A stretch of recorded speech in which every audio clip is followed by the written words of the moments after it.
And a very good morning, good afternoon, everyone. A very warm welcome to today's webinar with Kim and Stephanie from Master Connection Associates. And we're going to be looking at proactive new business generation. For those who haven't joined us before, you will notice that we will put you all on mute, but we really do encourage you to use your chat boxes at the bottom of your screens for any questions. And there may be times that Kim or Stephanie will open the microphones to bring you in on the call. We do record the session. It will be available on our webinar on demand page on our IAC YouTube channel, but I will also forward it to you all after the session. So it gives me great pleasure, as always, to hand over to Kim and Stephanie. Over to you, ladies. Thank you so much, Kate. It's great to be back, see some familiar faces and some new properties and centers that are joining us today. And today we're going to just jump right in. We have a big topic and a short amount of time to get into it, but we're going to tackle our proactive new business development. And so you're thinking, well, Kim, why do we need to be talking about that? Because I am inundated with leads right now, and so I don't have possibly one moment to be thinking about proactive new business generation. But we all know that this is a critical part of our success as sellers, and will be crucially critical if for some reason this amazing gravy train that we're on right now becomes slower and slower and slower, or grinds to a halt. And we know that all happens. So we need to be prepared. We need to have our pipeline full. We need to be ready. So there is a huge sense of urgency right now around staying proactive with sales. There's really never been a better time for us to be crystal clear about sales skills, about what creates success for us. None of us were ever trained for what we've just been through over the last 2.5 years, right? We could have never anticipated, even 2.5 years ago, what was in store for us. The entire world shutting down. Now we're all as busy as we've probably ever been, even compared to 2019. So it is important for us to be what we call consciously competent about what's creating success, that we're not just taking what's coming in, but we're being very thoughtful and deliberate about bringing in the clients and the customers that are right for us. So everyone went back to zero when the rules changed, and they changed dramatically. And so now, how are we going to embrace the journey? What does it look like for us? How are we going to take charge? Is our opportunity really to reinvent our properties and our conference centers, to reinvent our future? I think we all feel the pressure that we're feeling from clients is more pressure than ever in terms of quality, in terms of service, in terms of flexibility. So there are demands that are difficult for us to deal with, unlike I think we've maybe ever experienced before. And so that means we have to be responsive, and that we have to be responsive to our clients. And that means we have to listen, understand their needs throughout the entire part of the sales process. So from inquiry to uncovering leads ourselves and going out and finding clients, we have to know what's important to them, and we have to have solutions for their problems. So not just a space to have a meeting, not just somewhere to lay their heads at night, but solutions to their issues, from what's they're challenged with. They have demands in their industries, they have demands for their meetings and challenges that they're experiencing within their organizations, getting people back out, all the things we're all dealing with, they have challenges too. And so it's not just a place to meet and somewhere to stay that they're looking for. They have problems and issues and challenges that we need to have solutions for. So to be successful, we have to stand out. We have to be more creative. We have to come with ideas, particularly when we're prospecting, right? We're not just prospecting going, hey, just wondering if you're going to bring that meeting to our area anytime soon. But why? Why should they bring their meeting to your area? Why should they bring their meeting to your hotel? We have to have solutions and ideas and come with creative things right from the beginning when we are initiating those relationships with them. So we want to focus on building relationships. And when we're looking at proactive prospecting, we're initiating relationships with people and organizations and customers and clients that we feel will bring great business for us. Otherwise, why would we be pursuing them? So in that prospecting phase, we do want to start layering in so that we're creating strong relationships from the beginning. But also when we think about, just as a quick little note, as we're thinking about the leads we're bringing in, we want to think beyond the transaction. So even with the leads that are coming in, even with all the inquiries we're getting, we want to listen. We want to ask the right questions. We want to make sure that we are solving solutions and that they're solving problems, and that we're also qualifying the business in the right way so that we can be successful. I think we all would agree that the business coming in is maybe not always as valuable as the business we need to go out and find. And so, but we can't wait for the right business to come, right? And when we think about the sales process, the reason why sometimes prospecting is challenging is when we're reaching out to people may not be when they're ready to buy. And so sometimes they go, oh, well, you're not ready to buy. And then we package it up, we move on, we do whatever. But it's the start of the relationship again. So even though they're not ready to buy right now, does not mean they're not going to be ready to buy in a couple months, next quarter, next year, in 2 years. Sometimes when we're going after great business, we're just laying the foundation from the beginning that's going to allow us to be successful. So I know we're all experiencing a ton of business, probably in the quarter for the quarter, but are we filling 23? Are we filling 24 in the way that we want to? And so we have to kind of acknowledge that some of the noise, some of the leads we're getting right now are a lot of noise. So we have to assess, we have to think about what's coming, but we have to also be proactive about the business that we want at our conference centers, that we want at our hotels, that know are going to provide us much longer term success than maybe some of the business that's coming in right now. Doesn't mean we're not going to be responsive to those leads, because responsiveness is very important right now, but we do need to think about what is the best business for us. So as we set the course over the next hour or the next 40 some minutes have left, I want you to think about a couple big things. One, what are you doing currently to increase your visibility? One of the biggest, most important things with prospecting is that not just in the cold calls that we're making, but how visible we are in the markets that we want to drive business from. That means social media and LinkedIn. That means in how we're now attending trade shows and events and things, getting ourselves visible. So how visible are you? How visible are you with the clients that you're trying to attract to your hotel and conference center? And then the second thing is, it's really important in prospecting, is why would anybody want to talk to you? So if we're trying to drive business from people who maybe right now simply don't have business for us, or they'd be calling us, why should they talk to us? Why? What do we have that's compelling, that's going to draw them away from the competitor, that's going to draw them away from continuing to have meetings in their in-house on their own? What's going to bring them back to wanting to do those meetings and events with us?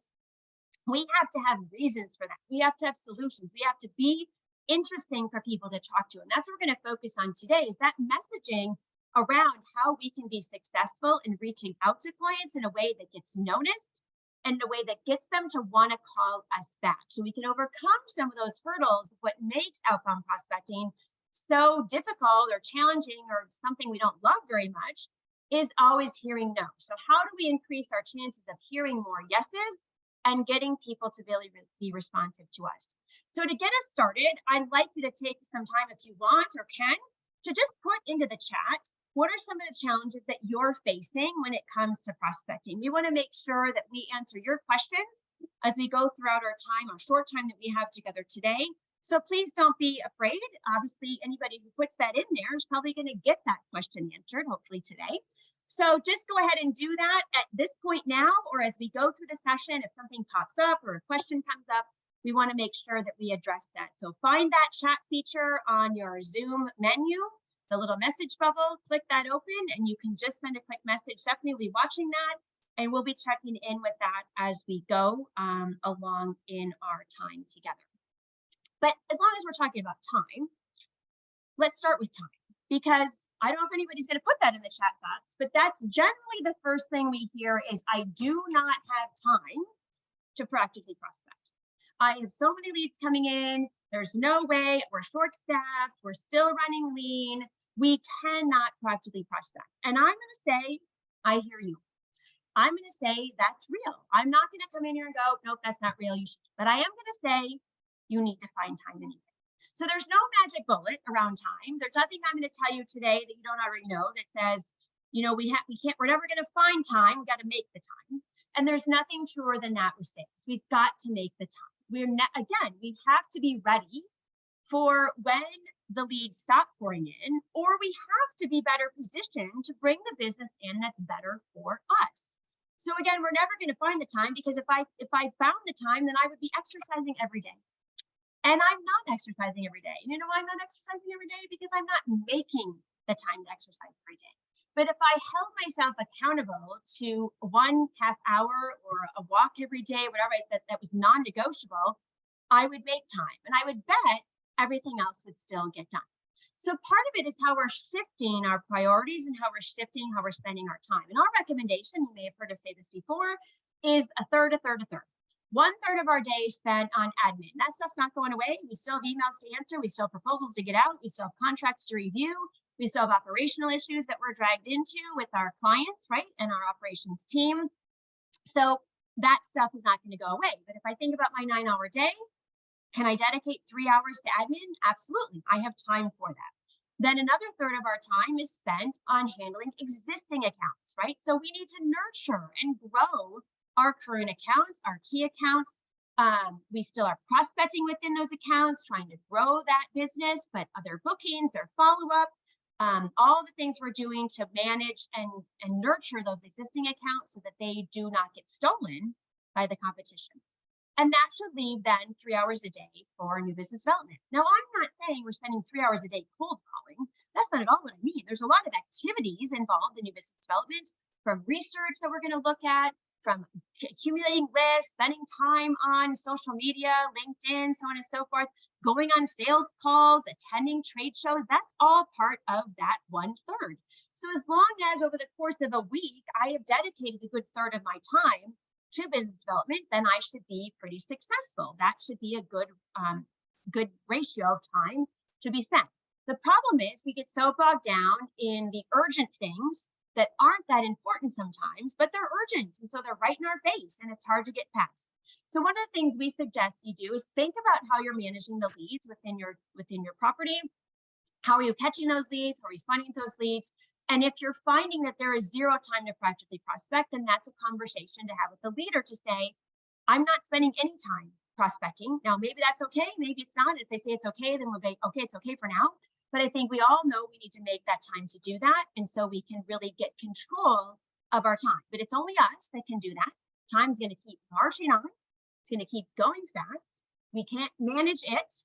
We can only manage ourselves. But if you use this strategy of a third, a third, a third, and really be deliberate in blocking out the time that you need to spend on researching new accounts, researching clients, identifying lists of people to reach out to, and then time to do that, you will find yourself being very, very successful.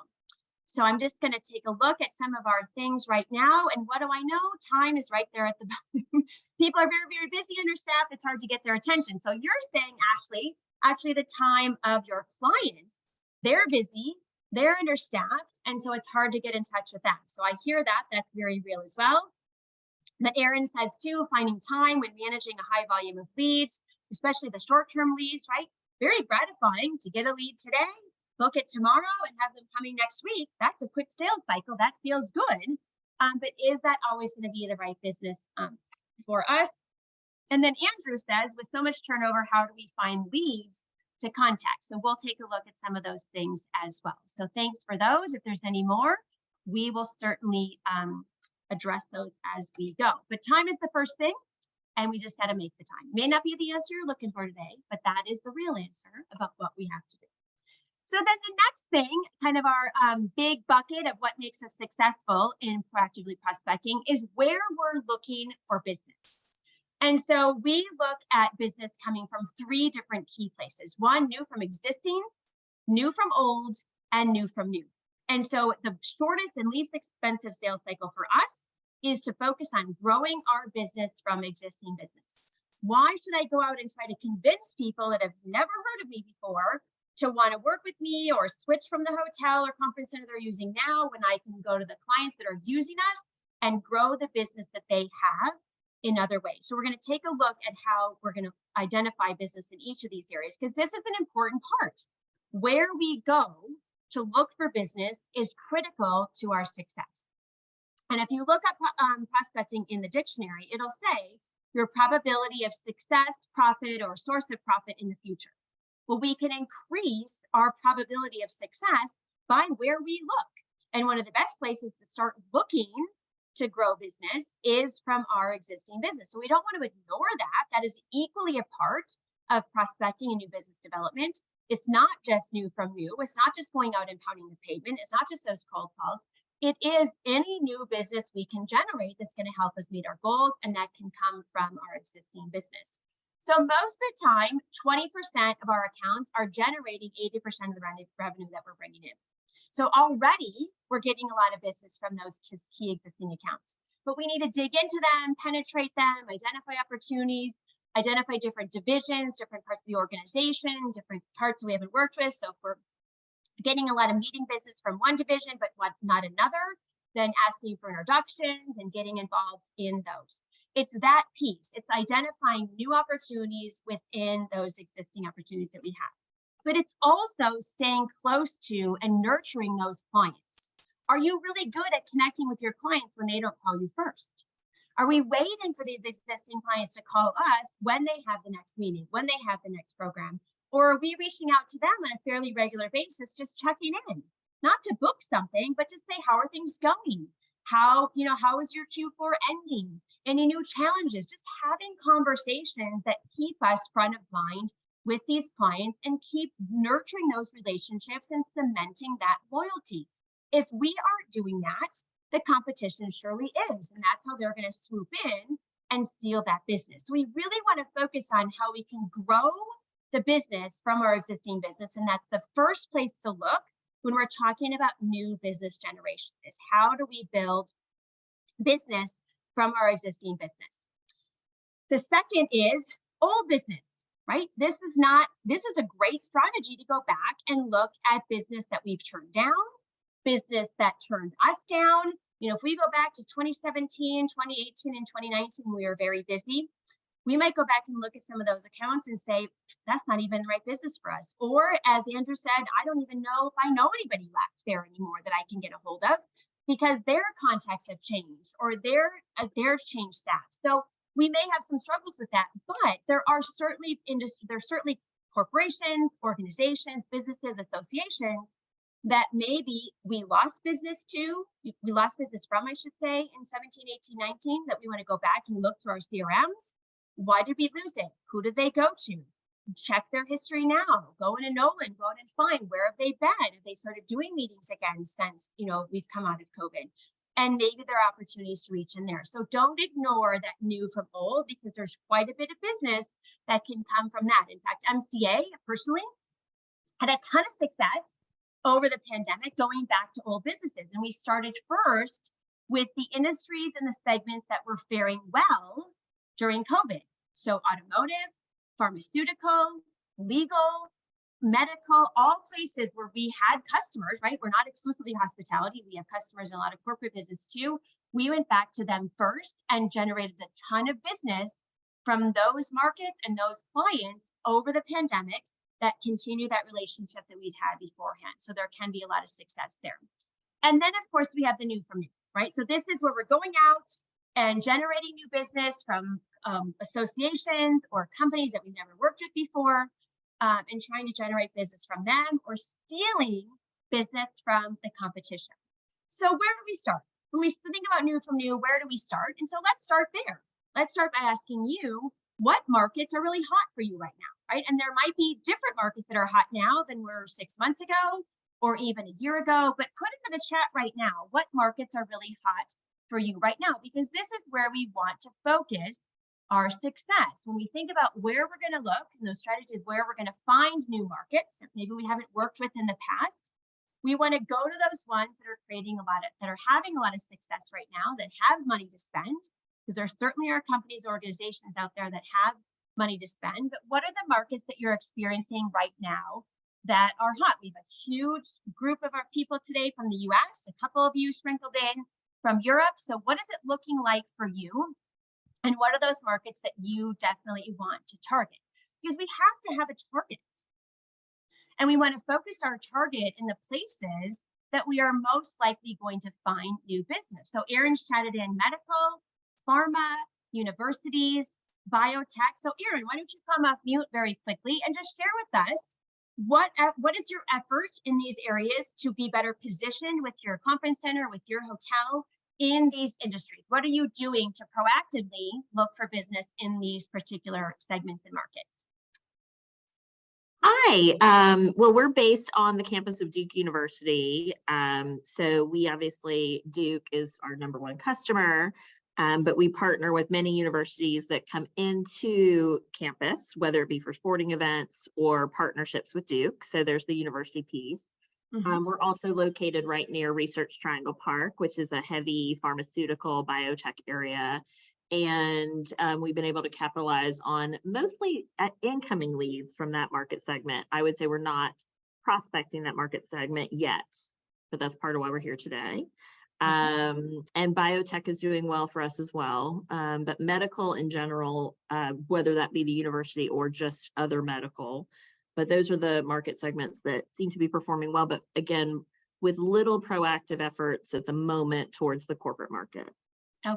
And one thing then to consider as we want to push ourselves to be more proactive is we've had success here, right? You've had success with medical, you've had success with pharma, you've had success with biotech. Now it's come in, but it's also given you experience in how to work within these industries. So if we know that these are industries that are working well for you now, likely there's other companies like those that are having similar types of meetings, similar types of programs that need similar types of space that you can offer, like you're offering those for clients. So it's going out and finding clients just like them. So one of the things to do is to search competitors of so on and so forth. So go in and pharma, let's just say JSK, right? GSK.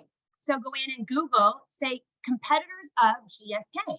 And then you'll get a list of other pharmaceutical companies like them. And then that gives you the list where you can start pursuing in that market. So a good place to start is, even if we're thinking about the leads coming in, obviously in those markets, there's things going well. So where are there other similar companies like the ones that are calling us that I can start calling on them?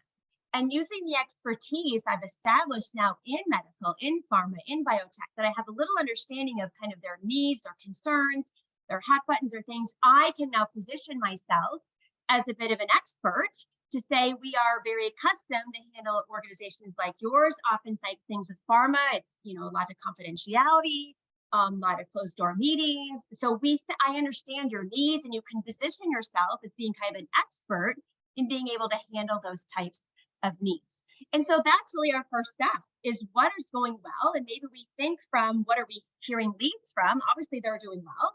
Let's go out and find other organizations just like them that we're going to proactively pursue and try to get them to come over to us. So where are they currently doing meetings? What are they currently doing? We find all that information out, we research in order to uncover what that looks like. So really thinking about what's going well. So not many others of you have chatted in.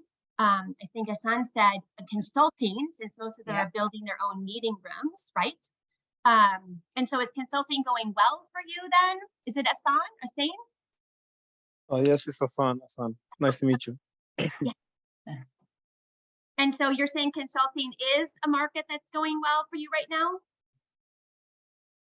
For the moment, it's going well, yes, but for future, like as in 2024, since all of them are starting to build their own building with meeting rooms and everything, I think it's a market that'll be harder and harder to get.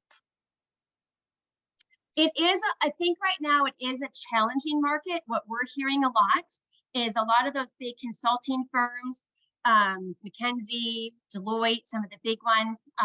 There's another one I can think of, Ernst & Young, have said, we're not going to travel unless our customers want us to come to them. And so there is some pushback and some of having meetings outside or having their meetings inside. So it's something we want to find out. Like, just sometimes our biggest first step is just to call and go, tell me what's going on with you. Tell me where you're currently doing meetings, how often you're doing them. Have you scaled that back?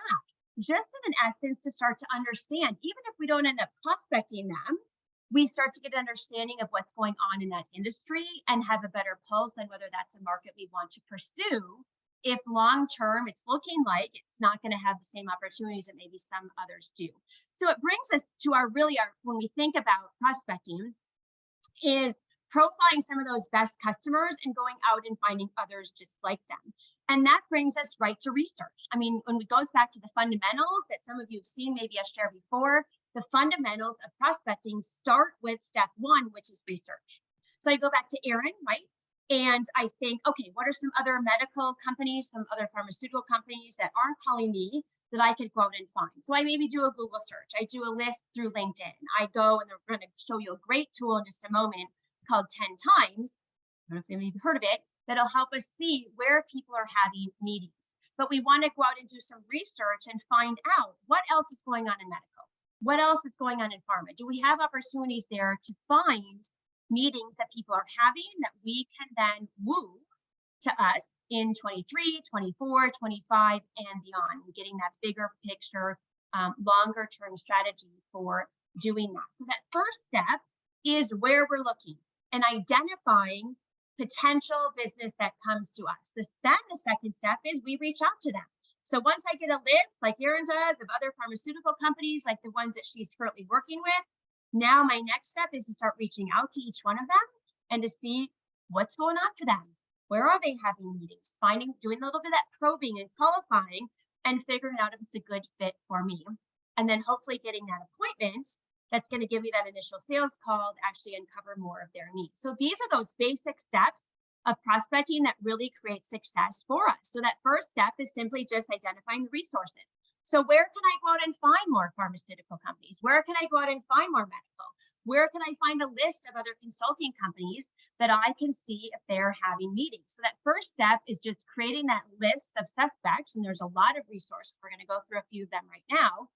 And then once I identify those lists, is doing a little bit of research about each one of them so that when I reach out to them, I have something compelling to say, right? Back to our first question right at the beginning is, why do people want to talk to you? If you can articulate why people would want to talk to you, it's going to be really hard to get people to talk to you. It's going to be really hard to get people to call you back if you don't know what that compelling reason is for them to want to do that in the first place. But we're jumping ahead to reaching out. We want to stick first with just our research. And so where are you going right now? Chatting again. Where are you going? And this is a great opportunity for you to share resources with our team where we can pick up and get best practices with others. But let's hear from you where some of the places are that you are going. And in the meantime, I'm going to share a few things with you. So one of the first places you may want to consider going is our Master Connection Associates website. And let me tell you exactly what that's going to do. So let me just pull that up one moment. I think I closed my window. So here we go to my Master Connection Associates website here. We have a list of prospecting resources that are amazing, and we update it all the time. So if you're at our main site, you're going to scroll all the way down to the bottom of our homepage, and you're going to see a link that says technology tips for prospecting. And on here, we have close to 100, I think, sites of you to use for prospecting. Now, some of them are industry-related sites that would just help you get information about those industries. So back to Erin, who is in pharma, biotech, medical. She would want to be reading information about those industries to see what's going on. We have global, we have national here, US, global sites. So they are international, but she'd want to be subscribing maybe or looking at some of these sites and kind of reading what's going on in the biotech world right now. What's going on in the medical and pharmaceutical world. And she does that so that when she reaches out to clients, she has talking points. I understand there's just been a huge advance in this, or I understand you've just launched this product, or I understand that you are, in the industry, you're facing these kind of challenges. Well, here's how we can help you. So some of the sites are going to be very industry specific. So if you're focusing on certain markets or certain industries, you can read information about them and be knowledgeable when you reach out to them. Others are going to be straight up search engines. So we have this tier of search engines. We have a whole list here down and different resource sites here, social media sites, and then there's some sites specifically around how to get names and phone numbers. I think back to who had the question about finding the contact information. Was that Andrew?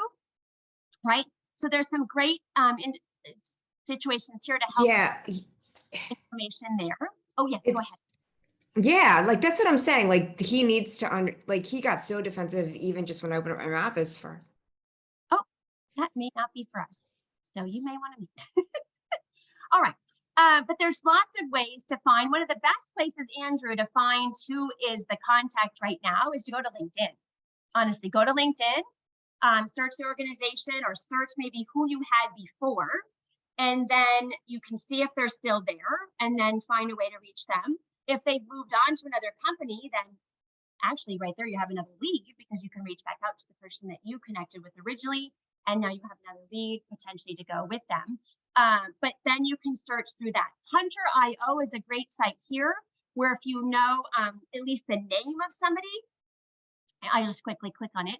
You can go here and you can put in, you can find email addresses for people. So if you just know the domain, so if you know the company is, at masterconnection.com, you can put masterconnection.com in here and it'll give you the list of all the emails associated with that particular domain. So if you know a name, then you can find that email, or you can find emails through that way as well. So that's one way. So let me go back a little bit here. But the one I wanted to show you for sure it's under, hold on, I think I went too far. Sorry, this 10 times, because this is an amazing website for you specifically in the meetings and events industry that you are definitely going to want to tag and find out how to use. It is the largest platform in the world for business events. So you can find all upcoming events, meetings, businesses, conferences, trade shows, seminar, workshops that are happening globally. So you can do that like by all events, like you literally put in all events and it'll start giving you a list of all the events in the world that are coming up that are through this site. Or you can browse by category. So let's just narrow it down. Let's just look at education and training, because a lot of us are hosting meetings and events that are education and training. So if I click on this, and typically, so you already see the list of them, but let's just choose Brussels, right? We have, I think, somebody from Dolce Le Hoop here today. So what this is going to do is it's going to show you all the future meetings, events, trade shows, workshops, conferences that are coming up. So right away now, starting today, or is that yesterday, here in Brussels, we have this expo, we have this event here. So there's a whole list. So right here is our first list, right? These are people prospecting webinar are having meetings and events. And what you can do, obviously this is coming up, so they already have a place, but where are they going next year? And where are they going in 24? And where are they going in 25? Is this a meeting that they have regularly? So if you click on the meeting, you can actually see like how many exhibitors, like look at this one, this is huge, 2,500 visitors, 100 exhibitors, maybe even too big for a lot of us, but we get a lot of the details. We can see who the organizer is. We can click on that. We can find out a little bit more about them. We can go right to their website even from here. So it's an amazing site that tells you all future events. So if some of you are using Nolan's a great tool to tell you the past. So you can see past meetings, where they've been in your comp set, where they're going. 10 times allows you to see what's coming up in the future. So that was the first way I could search, was by actually checking a location, right? And you'd want to look in kind of your geographical area, because just because they're in Brussels, maybe they would be in London another year. Maybe they would go, to Paris another year. Maybe they would come to the States, who knows? But you could certainly organize and review that by the state, by any city in the States as well. You can also look by venue. So you can see a competitor venue and you can see what they are hosting. So let's go to the States here. Let's just put in Gaylord, which is a big one here, of course. Let's go to Gaylord Palms there in Kissimmee. And now I can see, if I click on, this gives you an overview first of Gaylord, size and all that. But if I click on their event calendar, it tells me all of the events that they have coming up, right? So these would be potential meetings, conferences, events that gives me a list of people that I could reach out to say, I understand you were just at the Gaylord Palms. You had a great conference there. You'd have information about it because you click on it. You could see what it was about. You can go see what the companies are. All of that gives you great insight. So when you reach out to them, you have something meaningful to say. And you also know that there's some traction because you know it's a meeting or event that they're already happening, that's already happening. So this is an amazing site for you to use. Again, Nolan for the past, 10 times for the future, but right here, you have your list of people to start prospecting. And that's our first step. When we think about prospecting, our first step is to get those lists. And then our second step is to reach out to those people. But we got to reach out to them in a way that's very compelling. right? That has something meaningful to say. So that's why when we have this information, I see you've been here, you've been at the Gaylord Palms, you just had this event, may ask you a little bit about that and your future meetings that you may have. Is this an event you have all the time? Is this a meeting you host all the time? Do you have this trade show? Start that conversation to see what those possibilities are. But you want to be ready to have reasons why they should talk to you. So why should they bring their meeting to your conference center versus where they've been? If they've been at the Gaylord Palms the last 3 years, why would they want to switch to Rizzo? Why would they want to switch to Warwick? Why would they want to switch somewhere else? We've got to have reasons for that. Our goal in step 2 is simply just to get an appointment, not to sell, not to drag them away and get them to sign a contract right now. But I just want to raise their interest enough that says, yeah, I'd talk to her and see if it's a possibility for us to move our program there or our meeting there. That's what we want out of that step 2 is that phone appointment. But we have to have something meaningful to share with them that's going to get them. So just sending them that email that says, just checking in to see, even if we said, I understand you've been having your event at the Gaylord Palms, would love to talk to you. We need to have something that says why. So we need to have a little nugget that tells them what's interesting about our conference center or hotel that they should be interested in that's going to drag them away from where they are. So not a whole email of, here's our fact sheet and here's a video you can watch and here's how many much meeting space we have and here's a little bit about our conference dining and blah, blah, blah, blah, blah. No, we want to start with just enough to pique their interest. A little nugget here, a little nugget there to be more personalized in how we're reaching out to them. And so there's a couple different ways to make that work. Any information you have about their organization is a good hook, right? That's going to grab their attention right away. So if we've read something on an industry publication, if we even that we've just read that they had this event or meeting at another location, we would use that information to say, hey, I understand you just had that. That's going to get you more attention than somebody else who just emailed and said, oh, I'm just wondering if you have this. So the more personal we can make it, the more response we're going to get. Any information we have about them personally, so we can get a lot of information about people online, through LinkedIn, through Google Alerts and things that are going to give us that insight. Maybe they, share a common interest with us, a little bit about their background. Any of that information is going to help drive some great conversation as well. Any information we have about the industry, and that would be our meetings industry, so tips or information to share about making great meetings, or information we've heard about their industry that'll get their attention. So that's another great hook. And then any new offering, new package, promotion, things that we're running, that's obviously a good hook as well as any referral that you get that you could follow up on. But what's a really good strategy for us, of course, is to make sure we come prepared with something meaningful to say so that we can make our outreach to them meaningful. We can make our outreach to them get noticed. So when we're reaching out, we want to grab their attention by having something about them.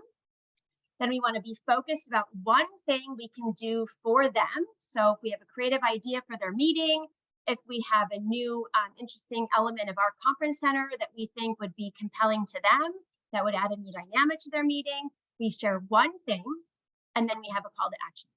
So whether we're leaving a voicemail, whether we're sending a message to them via email or through other social media, we want to be very focused in our outreach to get their attention, share one thing about our property or conference center that would be compelling, and then have that call to action for them that's going to really drive them to want to work with us. So let me just give you a couple of examples, right? So dear Sandy, good afternoon. Your name was given to me by Elizabeth Jones, right? So that's a referral. That's one of our hooks.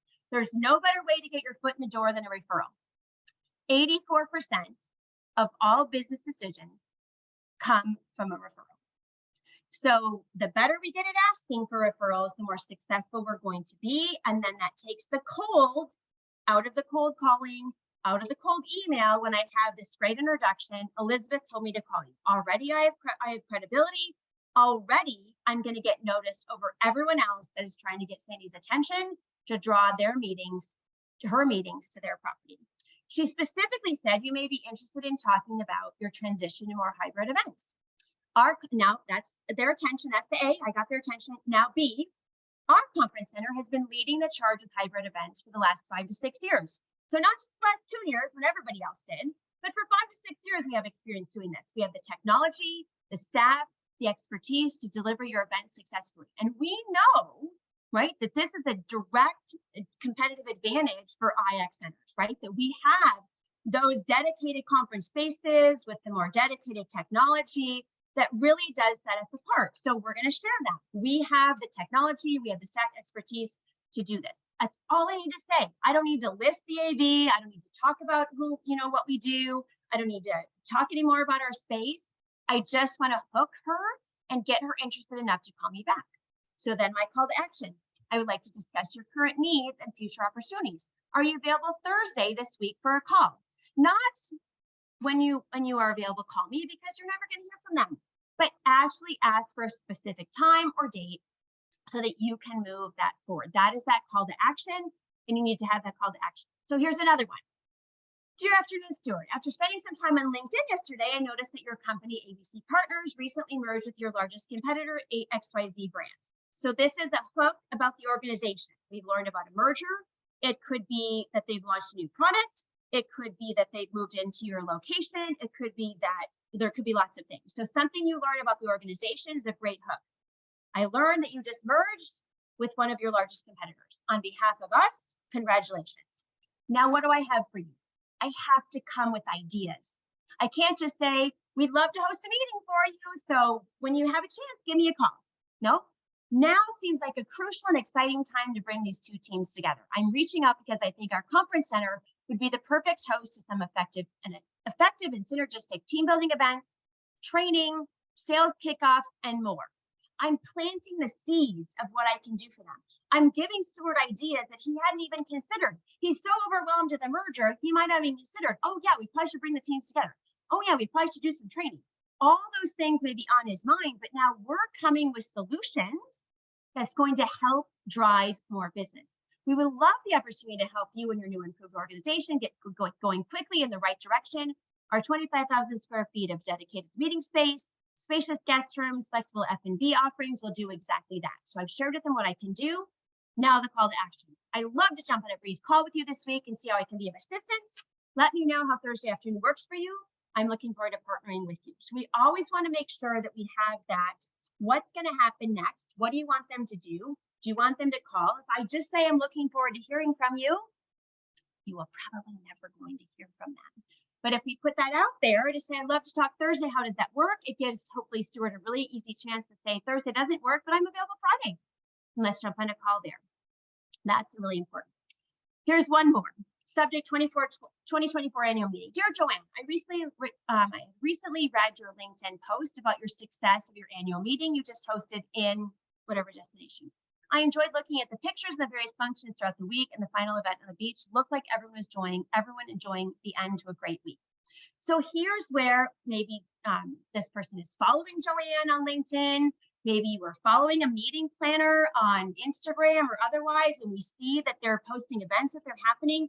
This gives us a great person to put on our list and say, hey, they look like they're doing a lot of meetings. I'm going to find a way to reach out to them. What a better way than to congratulate them and like, wow, that was a fantastic meeting you just had. Everybody loves that recognition, that compliment.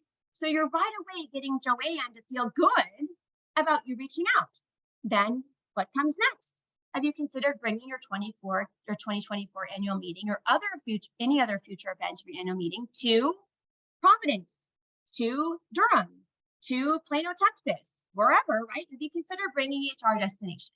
Joanne, I'd be pleased to connect with you and discuss your future plans for the annual meeting and how my conference center can meet your needs. Please let me know if you're available later this week to talk. So we want to come with thoughts. We want to come with ideas. We want to come with things that are personalized in a way that's going to get noticed and get you attention. This is what happens, right? So many of us feel like I send out the emails, I don't get any response, and nobody calls you back, nobody's responding. It's because we're not sending very compelling emails. We're not coming with solutions. We're not coming as that consultant. We're coming like, what business do you have for me? Rather than, here's what I can do for you. This seems like a really challenging time. This seems like an exciting time. Where are you going to celebrate? This seems like a difficult time. Where are you going to have your planning meetings? Whatever's going on, and you can use whatever information you gather. So if you found information about a past meeting, are you going to have that again? If you have a future meeting you found in 10 times, what are your plans for that in the future? Or just tell me a little bit about that. Do you have other events and meetings and trade shows or conferences throughout the year that we may be able to assist with? Come in with being curious and come in with having ideas of what you can do for them. That's what's going to create success for you. So put yourself in a position of getting a phone appointment. I think so often in prospecting, we're just looking for the sale. Right now, all we really need is to get them to call us back so that we can get an appointment, so we can do more probing, so we can find out their needs, and then we can start selling once we know what's important to them. We may prospect a company, we may prospect an organization. Once we find out what they're doing or not doing, we're like, maybe we don't, it's not even a good fit. We're not even going to pursue it at that point. But we have to have that conversation to do that. But don't give up too quickly. Don't let no get you down. It takes 6 to 7 times, and I'm going to skip right to that right now, 6 to 7 times for us to reach out to a prospect on average before we're actually going to get a response. Most of us are giving up after 2. We send out the email, we don't get a response. We send out another one, we don't get a response. And oftentimes that second one is, I just want to see if you got my last email. Well, either they didn't, or they got it, they didn't care. So why we only want to have like one nugget at a time is if we're going to have to reach out 6 or 7 times, we got to have something new to say every time. If I attach every fact sheet, all the website information, all my menus or seating charts or capacities and all that right at the first email, why would they have to call me? I just gave it all to them. And I've left it up to them to figure out if we're a good fit or not.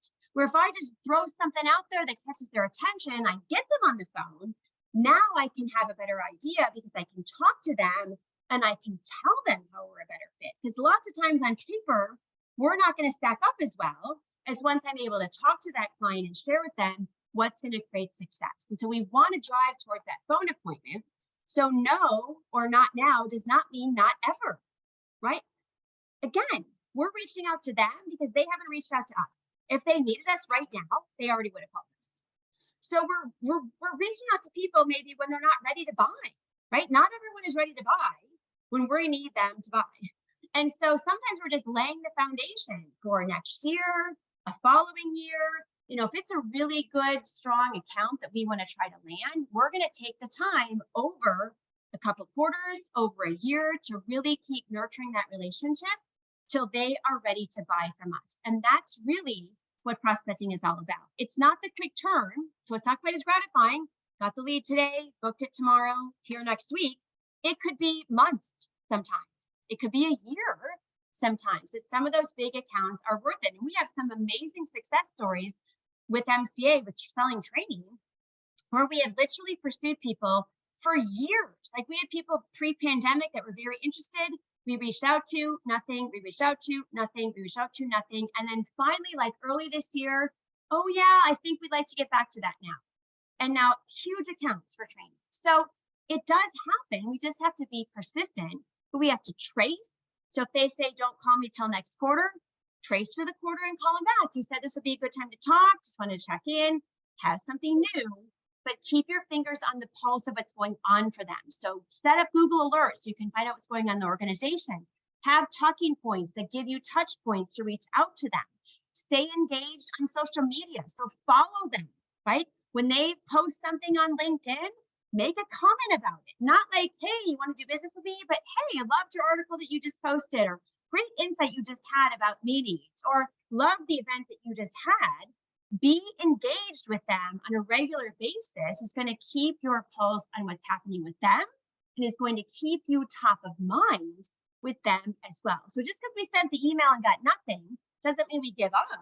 We keep going and finding ways to stay visible, not in a pestery kind of way, right? I'm not going to call and then email and then call and then email. Those 6 or 7 attempts could be over months of time. And maybe every single time I'm not even going to leave a message. Right? I may just call, nope, didn't get them, and then just not even call back at this point. Just wait a couple weeks and call again. The further you get away from that initial reach out, you may just give it a little bit more time. So maybe the first time I reach out, maybe the next week I leave a different voicemail or email. Then maybe I give it a couple weeks. I reach back, but make sure each time you're saying something different and creating value for what it is that you have to offer, so that you can keep their interest in what is happening for them.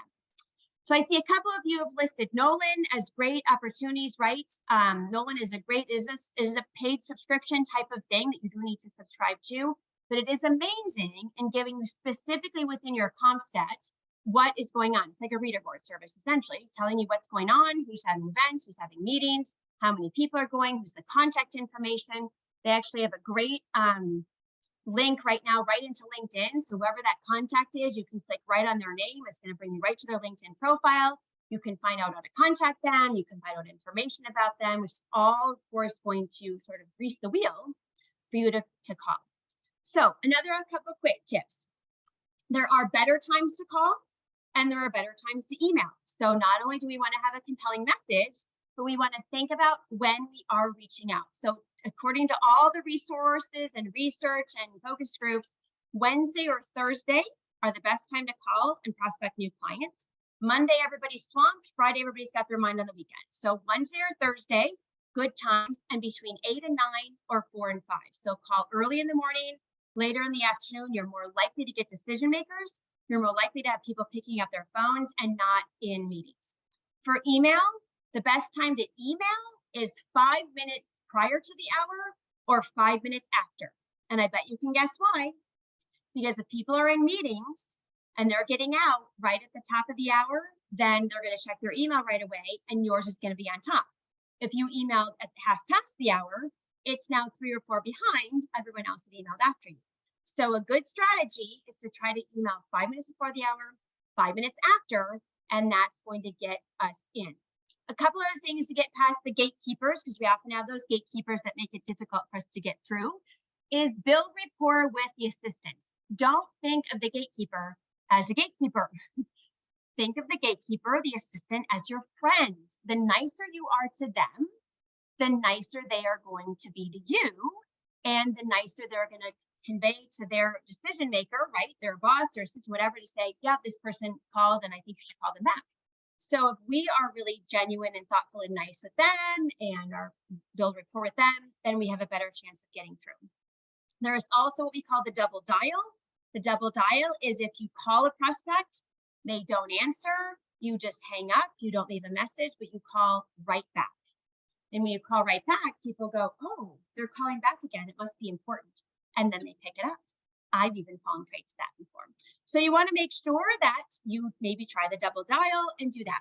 Also using direct lines. I think there's statistics that say, especially for higher end senior level execs, you're 46% more likely to reach a director level with a direct line and 147% more likely to get a VP level with a direct line. So there's lots of resources to find direct lines. If nothing else, you just call human resources and go, oh, what's the direct number into this? Or how do I reach this person? Or call right into and get the direct number maybe from their operator and be able to do it that way. But there are sites on our website that help you find contact information as well. So you can go to those sites and try to find information. Some of you maybe have subscriptions to like info. Oh my gosh, I totally forgot the name. Info something. Anyway, total brain fart there. Where you can get contact information for people as well. But using referrals is obviously going to get you in the door also. So we've gone through very quickly the first 2 stages. We are researching first by getting lists of people to reach out to, doing some research about them so that when we do reach out to them, we have a compelling message. Then we reach out in compelling ways, either by phone, email. I always suggest phone first because you want to create that personal connection and following up with the email from there, but that's a great strategy. Our goal is to get that phone appointment. Our goal is to talk to them. And then once we get them, and maybe we get them right away, right away, they're willing to talk. We have to ask good questions. So some of you have been to our training before, know the value of the probing process, how important it is for us to be asking good questions, even on these inquiries, right? There could be a lot of business beyond just this one event or one meeting that's coming up. But if we don't ask a lot of good questions, we're not going to find out a lot of great information. So what potential is there by asking the right questions? We ask open-ended questions. Tell me about your meetings. Tell me what we've done in the past. What's most important to you? Where have been some of your favorite locations? What's gone well? What hasn't gone well? All those questions. And then follow up. Well, tell me what you mean by service. Tell me what you mean by looking for a unique event. Or tell me what you mean by having more creative space.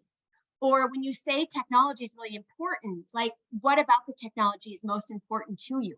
We make a lot of assumptions about what our clients need when they say certain things like service, experience, unique, creative, technology. And we go, oh, we have the best technology. We are dedicated meeting space. We have all of our technologies on site, blah, blah, blah, blah, blah. We start selling before we even know what they want. So even in this prospecting phase, right, we want to know what's important to them before we start to sell. And then when we've had that chance to have our initial sales call, or even on that inquiry call, we follow up with, well, these are just some great questions. I forgot to put those in here. Here's some great example questions, probing, follow-up questions. Tell me what you mean by, could you be more specific about? But we always want to follow up with what we call a verification email. So once we've had that chance of having that initial sales call, or even on our inquiry calls, that we're following up right away with an email that says, so great to talk to you. Thanks for taking the time. Here's the things that you said were important to you. Bing, bing, bing. I just bullet them down. If there's anything else I've missed, if there's anything else that I have incorrect here, please send me a quick email back so we can verify. The next step is I will have a proposal out to you by this date. And hopefully we can then follow up next Tuesday to review that together. This goes a long way in securing and booking more business. So when we do get that chance from our initial prospect to now actually having an initial sales call, following up with that verification email is proven success to book more business, because we're validating with the client, we've heard your needs, we've heard what you wanted, we know that these things are important to you, we're going to follow up with that proposal. That also gives us some time in between that initial call to the proposal to really put a nice customized proposal together so that we can actually meet their needs in a very unique way. So to wrap up, right, we start with a big bowl with a lot of fish in it, right? So if we start that research phase, we have maybe, we look at that 10 times, we could get a list of 20, we could get globally, we could get hundreds of people on a list who are doing meetings in our area. We take that list, we research it, we start to determine out of this 100, are we really going to call 100 of them? Maybe not. I'm going to whittle that down a little bit to make sure I go after the most probable ones. So ones that are closer to me, have meetings that fit my space with the number of people, with the type of industries, whatever it is, I narrow it down. I reach out to those. Maybe out of the 100, I need to call or email 25, who knows? Maybe out of that 25, maybe I get 5 to call me back. And maybe out of that 5, I get a couple to actually get on the phone with me and have an initial sales call. So this truly is a numbers game. And that's why we got to stay on it all the time. Even though we're super busy, even though we have a lot of leads coming in, it's important for us to keep that pipeline full.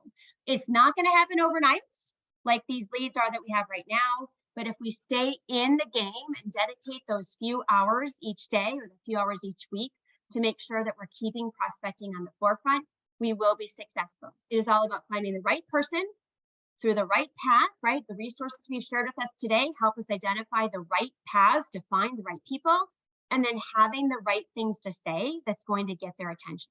So one big takeaway I would suggest to you is go back today and create that new from new, new from existing, new from old list. So what are 10 clients that you would like to, existing clients you want to book more business from, and how can you start prospecting within those accounts? Then identify 2 new clients, either a business you want to steal from the competition or business you found through lists that you've researched, 10 new clients and start prospecting them.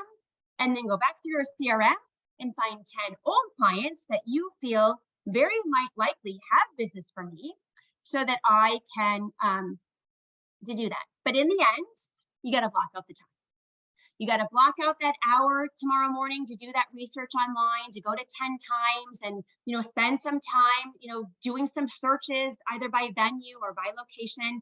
Same thing, got to spend some time on LinkedIn, engaging with your prospective clients, engaging with the people that are connecting with you, posting things. I got to block out that hour then maybe the next day to start calling or emailing the people that are on the list that I created yesterday. If I don't block out the time, it won't happen. There's too many other demands. There's too much urgent things happening. It'll never happen if I block out the time. And so that's the biggest advice. We're coming right back to time, right? We started there. We're going to end there. But if you follow these very 3 specific steps to your prospecting efforts and you look for business in the most probable places and you block out the time to make it happen, you can be more successful with your new business generation. So thank you so much for your time. Erin asked the question. Yes, Kate did say this has been recorded. And so she'll be posting it on where you can access the live events through the website. I think it's IAC Online. You can go to those events. You can download the recording from there. Any other questions that we can answer? We're just at the end of our time. So I'm happy to share on a couple minutes if anybody has questions. Otherwise, thank you so much for your time. Hope this has been useful and good luck in your prospecting efforts. Good luck with blocking out that time. And good luck with some of the resources that we've shared with you that'll help make that process just a little bit easier. So take care, everyone. Thanks so much.